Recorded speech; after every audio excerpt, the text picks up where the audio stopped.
Hello all welcome to my YouTube channel கதை போமா. இங்கே எனக்கு சீரியல்ல நெக்ஸ்ட் எபிசோட்ல என்ன நடக்க போகுதுன்னு தெரிஞ்சுக்கணுமா? இப்போ என்னோட சேனலை சப்ஸ்கிரைப் பண்ணி இந்த வீடியோ பிடிச்சவங்க ஒரு லைக் போடுங்க. நம்ம தங்கராஜ் சுரேஷ்க்கு நல்லது பண்ண நினைக்கிறாரா இல்ல கெட்டது பண்ண நினைக்கிறாரா ஒண்ணுமே புரியலையே. எப்படியோ ஆனா ரேவதி அவங்க அப்பா அம்மா கிட்ட மாட்டி விட்டு நல்லா எஸ்கேப் ஆயிட்டாரோ அவர் வீட்டுக்கு. ராஜலட்சுமியும் நம்ம ராகவனும் ரேவதி சொன்னதையே நினைச்சு ஃபீல் பண்ணிட்டு இருக்காங்க. ராஜலட்சுமி சொல்றாங்க, நம்ம பொண்ணே நம்மளை பத்தி இப்படி பேசுவோன்னு நான் கொஞ்சம் கூட நினைக்கலங்க.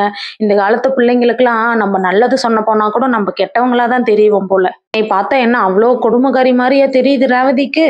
நம்ம மாப்பிள்ளை நம்மளை பத்தி புரிஞ்சுக்கிட்ட அளவு கூட நம்ம பொண்ணு நம்மளை பத்தி புரிஞ்சுக்கல பாருங்க அப்படின்னு சொல்ல, ராகவன் இருந்துட்டு உடனே விடு, நம்ம பொண்ணு தானே சொல்றா, ஏதோ ஒண்ணு சொல்லிட்டா, பத்தியே நம்ம யோசிச்சுட்டு இருக்க வேண்டாம், மலரை கூப்பிட்டு ஒரு காஃபி எடுத்துட்டு வர சொல்லு அப்படின்னு சொல்ல, நம்ம ராஜலட்சுமி மலரை கூப்பிடாம மதிய கூப்பிடுறாங்க. மதி, அழகுமதி எங்க இருக்க?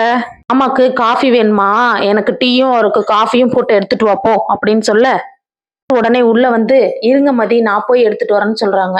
ராஜலட்சுமி உடனே இருந்துட்டு, நான் மதிய தானே கொண்டுட்டு வர சொன்னேன், பின்னாடி துணி காயுது, அதெல்லாம் போய் நீ எடுத்துட்டு வந்து மடிச்சு வைப்போ, அவ காஃபி போட்டு எடுத்துட்டு வருவா அப்படின்னு சொல்ல, மதி உடனே உள்ள போய் 2 பேத்துக்குமே காஃபியை போட்டு எடுத்து வந்துடுறாங்க. நம்ம ராஜலட்சுமி அதை குடிச்சிட்டு, என்ன ரெண்டுமே காஃபியா இருக்கு, நான் உன்கிட்ட டீ தானே கேட்டேன், ஒருத்தருக்கு வாசரம் நான் இன்னொரு பாத்திரத்தை எடுத்து டீ போட்டுட்டு இருக்க முடியுமா? எப்பவுமே காஃபி தானே குடிப்பீங்க, இன்னைக்கு என்ன புதுசா டீ கேக்குறீங்க? அதுவும் இல்லாம எனக்கு இன்னைக்கு கொஞ்சம் டயர்டா இருக்கு, காஃபி குடிங்க, ஈவினிங்கா டீ போட்டு தரேன் அப்படின்னு சொல்லிட்டு மதி போறாங்க. வேலைக்கு போய் இவளுக்கு கொஞ்சமாவது திமிரு அடங்குதா பாருங்க அப்படின்னு சொல்லிட்டு டீ டம்ளரை கீழே பொத்துன்னு வச்சிடறாங்க. உடனே நம்ம சுரேஷ் அங்கிருந்து வந்து அம்மா கிட்ட கேக்குறாங்க, அம்மா அண்ணி எங்க இருக்காங்க, எனக்கு ரொம்ப தலைவலியா இருக்கு, ஒரு டீ போட்டு கொடுக்க சொல்றீங்களா சொல்ல, நம்ம ராஜலட்சுமி இருந்துட்டு உடனே, ஏன் உன் பொண்டாட்டி சும்மா தானே இருக்கா, அவளை கூப்பிட்டு போட்டு கொடுக்க சொல்லு அப்படின்னு ராகவன் சொல்றாங்க. உடனே நம்ம ராஜலட்சுமி இருந்துட்டு, டீ வேணுமா காஃபி வேணுமான்னு கேட்க, சுரேஷ் டீ வேணும்னு கேக்குறாங்க.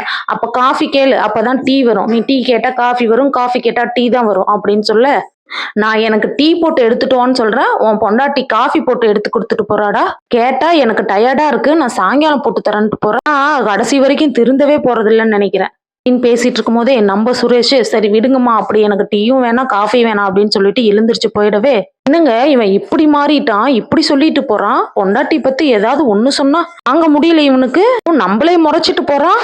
வீட்டுக்கு போயிட்டு வந்ததுல இருந்து இவனோட நடவடிக்கையே சரியில்லைங்க. என் பையனை கூப்பிட்டு சொல்லி மயக்கி வச்சாலோ தெரியல.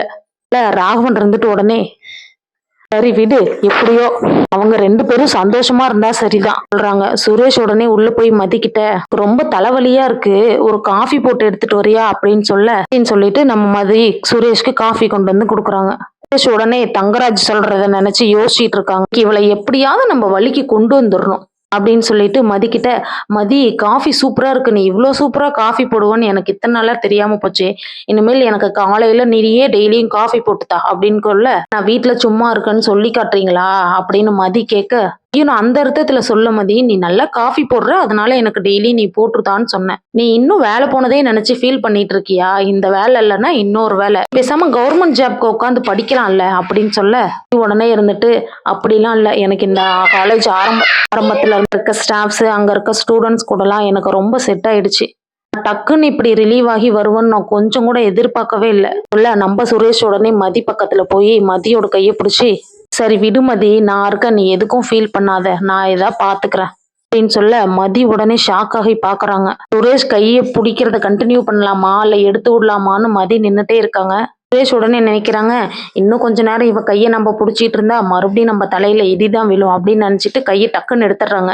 பக்கமா வந்த நம்ம ராஜலட்சுமி சுரேஷ் மதி கையை புடிச்சிட்டு இருக்கிறத பாத்துறாங்க. ராகவனை கூப்பிட்டு காட்டுறாங்க, பாத்தீங்களாங்க, சொன்னல இவன் எப்படி மாறிட்டான்னு, பகல்ல நடு வீட்டுல பொண்டாட்டி கையை பிடிச்சி நின்றுட்டு இருக்கான் பாத்தீங்களா, ஆக்கிராஜ் தான் எழுந்து மலருக்கு கூடயே கிச்சனுக்கும் அதுக்கும் இதுக்கும் ஓடிட்டு இருப்பான், அவனும் இப்படி மாறிட்டான் பாருங்க, நான் பெத்த 2 பிள்ளையுமே நீங்க பின்னாடி சுத்துறதுக்கு தான் லாய்க்கு அப்படின்னு சொல்லிட்டு, சுரேஷ் வெளியே வரட்டும் பேசிக்கிறேன் அப்படின்னு சொல்லிட்டு கிளம்பிடுறாங்க.